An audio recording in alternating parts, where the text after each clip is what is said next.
ଏଇ ଯୋଉଟା ଆପଣ ଦେଖୁଛନ୍ତି ଏଠି ପୁରା ପାଚିରି ହାଉସିଂ କର୍ପୋରେସନ ଗୋଟେ ସରକାରୀ ସଂସ୍ଥାର ରାତାରାତି 3 ଦିନ ଭିତରେ ପାଚିରି ଭଙ୍ଗା ଯାଇଛି। ଏଠି ସଟର ଲାଗିଛି, ଭିତରେ ଘର ହେଇଛି। ଯୋଉମାନେ ସବୁ କାମ କରୁଥିଲେ ତାଙ୍କୁ ପଚରା ଗଲା ଯେ କିଏ ତମକୁ ଆଣିକି କରିଛି ନା ଆଶିଷ ଯାଦବ ହଉଛି ପୂର୍ବତନ ଚେୟାରମ୍ୟାନ ବିଶ୍ୱରଞ୍ଜନ ମହାନ୍ତି, ଡାକ ନାଁ ହଉଛି ପିଣ୍ଟୁ ମହାନ୍ତି। ସିଏ ହଉଛି ତାର ପାଖରେ ଗୁଣ୍ଡାଗିରି କରେ। ସିଏ ସବୁବେଳେ ଆପଣ ମାନେ ଜାଣିଥିବେ ସୁପର ବଜାର ଶହୀଦ ନଗରର ସେଠି ଯୋଉ ସିରଜ ହୋଟେଲ ଅଛି, ଆପଣ ମାନେ ଚିନ୍ତା କରନ୍ତୁ ମୂଲ୍ୟବାନ ଜାଗା, ସରକାରୀ ଜାଗାକୁ ମାଡି ବସିକି ସେଠି ହୋଟେଲ ରେଷ୍ଟୁରାଣ୍ଟ ସବୁ ସେଇ ଲୋକ କରିଛି। ସେ ହଉଛି ପିଣ୍ଟୁ ମହାନ୍ତି। ସେଇ ଘରେ ସେ ଆଶିଷ ଯାଦବ ରହେ। ସେଠି ବିଭିନ୍ନ ସମୟରେ ବିଶ୍ୱରଞ୍ଜନ ମହାନ୍ତି, ପିଣ୍ଟୁ ମହାନ୍ତି ତାକୁ କଣ କରିବ, ସେଇ ତାକୁ ପଠେଇକି ଗୁଣ୍ଡାଗିରି କରିବା, କୋଉ ଲୋକ ବିଭିନ୍ନ ମହିଳାଙ୍କୁ ଆଣିକି କାହା କାମରେ ସ୍ଲୋଗାନ ଦବା, ସାଲିଆ ସାହିରୁ ଆଣିବା, ଏଇ ସବୁ କାମରେ ଆଶିଷ ଯାଦବ ପିଣ୍ଟୁ ମହାନ୍ତି କି ସହଯୋଗ କରେ। ସେ ଜଣେ ନନୋଡିଆ ପିଲା, ତାର କାମ ହେଲା ଏଇଆ। ସେ ଆଶିଷ ଯାଦବ ଏଠି ରାତାରାତି 3 ଦିନ ହେଲା ଏଠି ଏଇ ସବୁ କାମ କରିଛି ପିଣ୍ଟୁ ମହାନ୍ତି ଇନଷ୍ଟ୍ରକ୍ସନ ରେ। ପ୍ରମାଣ ଅଛି, ଆଶିଷ ଯାଦବ ପଠେଇଛି, ଏଟାକୁ ପ୍ରମାଣ ଆଉ କଣ ରହିବ? ସେ ଲୋକମାନେ ଯୋଉମାନେ କାମ କରୁଥିଲେ ସେମାନେ ପୋଲିସ କି କହିଛନ୍ତି ଯେ ଆଶିଷ ଯାଦବ ମତେ ଆମକୁ ଆଣିଛି, ଏଟା ସମସ୍ତେ ଜାଣିଛନ୍ତି। ଆଚ୍ଛା, ସେ ବିଜେପି ରେ ମିଶିଛି, ଆପଣ ମାନେ ସବୁ ପଚାରୁଛନ୍ତି ଯେ ଚେୟାରମ୍ୟାନ ହେଇକି ସେ ମିଶିଛି। ଆଜ୍ଞା, ସେ 2024 ମସିହାରୁ ଏ ସରକାର ତାକୁ, ତାର 4ଟି ପିଲା ସମସ୍ତେ ଜାଣନ୍ତି, ତାର 2ଟା ଝିଅ 2ଟା ପୁଅ। ସିଏ ଏତେ ସେ ତାର ପୁଅଟାକୁ 3ଟା ପୁଅର ସରକାର ପୁରା ପ୍ରମାଣ ବାହାର କଲେ, 3ଟା ପିଲାର। ଆଉ ଗୋଟେ ପିଲାଟାକୁ ଏତେ ଆଉ ଗୁରୁତ୍ୱ ଦେଲେନି, 2ରୁ ଅଧିକା ହେଲେ ତ ସମବାୟରେ ରହିପାରିବନି, ସେଥିପାଇଁ 3ଟା ପିଲା ହେଲା ମାନେ ବି ସେ କଟିଲା, ତାକୁ ସେଇ ହିସାବରେ ସେ କଟେଇ ଦେଲେ। କିନ୍ତୁ ତାକୁ ବି ସେ ତାଙ୍କ ପୁଅକୁ ଫେକ୍ ଆଇଡି ସବୁ ତିଆରି କରି କୋର୍ଟରେ ଇଏ କରୁଛି, କିନ୍ତୁ କୋର୍ଟ ତା କଥା ବି ଶୁଣୁ ନାହାନ୍ତି। କିନ୍ତୁ ସମ୍ପୂର୍ଣ୍ଣ ଭାବରେ ପ୍ରମାଣ ଅଛି, ବିଭିନ୍ନ ସମୟରେ ଫେକ୍ କାମ କରିବାରେ ସେ ଓସ୍ତାଦ, ଫେକ୍ ଡକୁମେଣ୍ଟ ଦେବାର ଓସ୍ତାଦ। ତାଙ୍କୁ କିଏ ବିଜେପି ରେ ମିଶେଇଲା ଚେୟାରମ୍ୟାନ କରିକି ମୁଁ କହିପାରିବିନି, ସେଟା ଆପଣ ମାନେ ବାହାର କରିବେ। ସବୁ ଦଳରେ କିଛି ମୁଷ୍ଟିମେୟ ଲୋକ କ୍ରିମିନାଲ ମାନଙ୍କୁ ସହଯୋଗ କରିଥାନ୍ତି।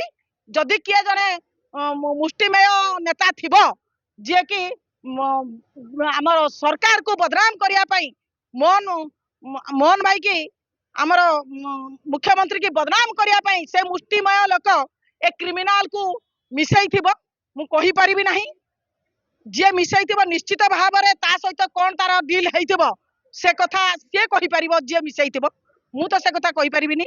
ମୁଁ ଆପଣ ମାନଙ୍କୁ ଆପଣଙ୍କ ଜରିଆରେ ମୁଖ୍ୟମନ୍ତ୍ରୀଙ୍କୁ ମୁଁ ଅନୁରୋଧ କରୁଛି, ଦେଖନ୍ତୁ ଏଇ ସରକାରରେ ମିଶିବା ବାହାନା କରିକି କୋଉ ଭଳି ଦୌରାତ୍ମ୍ୟ କରିଛି, କେମିତି କିଭଳି ଭାବରେ କର୍ମଚାରୀ ମାନଙ୍କୁ ଡରେଇବାକୁ ଚେଷ୍ଟା କରୁଛି, ଲୋକମାନଙ୍କୁ ଡରେଇବାକୁ ଚେଷ୍ଟା କରୁଛି। ଯେମିତି ଏଠି ଯେମିତି ଦଖଲ କରିବାକୁ ବସିଛି, ଯେମିତି ସୁପର ବଜାର ଶହୀଦ ନଗରର ସିରାଜ ହୋଟେଲ, ଆପଣଙ୍କୁ କହିଦଉଛି ସିରାଜ ହୋଟେଲ ଅଛି, ଆପଣ ମାନେ ଦେଖନ୍ତୁ, ତା ଉପରେ ହୋଟେଲ ବି ସେ କରିଛି, ସରକାରୀ ଜାଗା, ତାକୁ ଜୋର ଜବରଦସ୍ତ ମାଡି ବସିଛି, ତାକୁ ବି ପୁନରୁଦ୍ଧାର ସରକାର କରିବାର ଅଛି। ସେ ବିଜେପି ରେ ମିଶିକି ଭାବୁଛି ଯେ ବିଜେପି ରେ ମିଶିକି ମୁଁ ଘଣ୍ଟ ଘୋଡେଇ ଦେବେ, ଏଟା ହଉଛି ବିଜେପି ସରକାର। କେବେ ବି ଅନ୍ୟାୟକୁ ବରଦାସ୍ତ ବିଜେପି ସରକାର କରିବ ନାହିଁ, ନିଶ୍ଚିତ ତାକୁ ଉଚିତ ଶାସ୍ତି ମିଳିବ। ସେ ଘର ମଧ୍ୟ ସରକାର ଦଖଲ ନେବ, ଏଠି ମଧ୍ୟ ଏ ଜାଗାକୁ ମଧ୍ୟ ଦଖଲ ନେବ। ଏ ଯୋଉ ଭଳି ଅବସ୍ଥାରେ ଚାଲାକରେ ଗୋଟେ ଏଗ୍ରିମେଣ୍ଟ ଯେତେବେଳେ ଚେୟାରମ୍ୟାନ ଥିଲା, ମନ ଇଚ୍ଛା ତା ନାଁରେ ଗୋଟେ ବାହାତ ଡାହାଣ ହାତ ଦସ୍ତଖତ କରି ଏଠି ଗୋଟେ ଏଗ୍ରିମେଣ୍ଟ କୁଆ ଭଳିଆ କରି ମାନେ ଛୋଟିଆ ଜାଗାକୁ ନେଇ ଏଠି କେମିତି ବିରାଟ ଅଟ୍ଟାଳିକା କରିବ ବୋଲି ବସିଛି। ଆଜ୍ଞା, ନିଶ୍ଚିତ ଭାବରେ କିଛି ମୁଷ୍ଟିମେୟ ନେତା ସବୁ ଦଳର ଅଛନ୍ତି, ମୁଁ କହିଲି ତାକୁ ଘଣ୍ଟ ଘୋଡେଇବାକୁ ଚେଷ୍ଟା କରୁଛନ୍ତି ବୋଲି ସରକାର ଆଜି ବଦନାମ ହଉଛି। ନିଶ୍ଚିତ ବୁଲଡୋଜର ଚାଲିବା ଉଚିତ, ବର୍ତ୍ତମାନ ସରକାରର ଚେତା ଭାଙ୍ଗିବା ଉଚିତ। କୋଉ ମୁଷ୍ଟିମେୟ ନେତା କୋଉ ଭଳି ଦଲାଲ ମାନଙ୍କୁ ଆଣିକି ଏଠି ସହଯୋଗ କରୁଛି, ସେ ମୁଷ୍ଟିମେୟ ନେତାକୁ ବରଦାସ୍ତ କରିବା ଉଚିତ, ବରଖାସ୍ତ କରିଦେବା ଉଚିତ ଦଳରୁ। କୋଉ ମୁଷ୍ଟିମେୟ ଲୋକକୁ କୋଉ ନେତାଟା ଏଭଳିଆ କରୁଛି ସରକାରକୁ ବଦନାମ କରିବା ପାଇଁ, ତାକୁ ଆଗେ ଧରିବାର ଅଛି ସରକାରଙ୍କର। कारण से मुष्टिमेय नेता को जदि बैकट न करा जाए एई भला मुष्टिमेय लोक आसिक सरकार को बदनाम करिवे।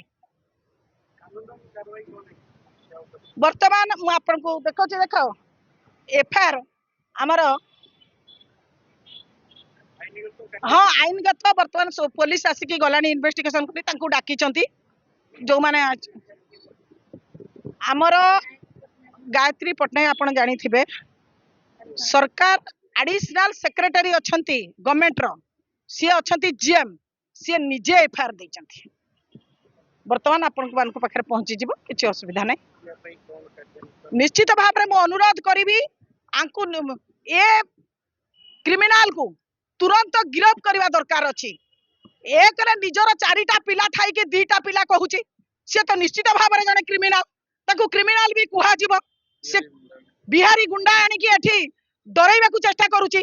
एबिति भी आपण विगत दिन रे जानि थिबे मु ऑफिस रे बसिथिबा अवस्था रे निजे विश्वरंजन महांती आउ से गुंडा आशीष यादव निजे पसिकी बंदूक देखाई के गंडगोल करूथिले ताको भी कौ मुष्टिमेय नेता ताको सहयोग करूची ताको मध्य सरकार धरिबा उचित नहले सरकार बदनाम हे जिवो ताको जे सुरक्षा दउची ताको आगे धरतु।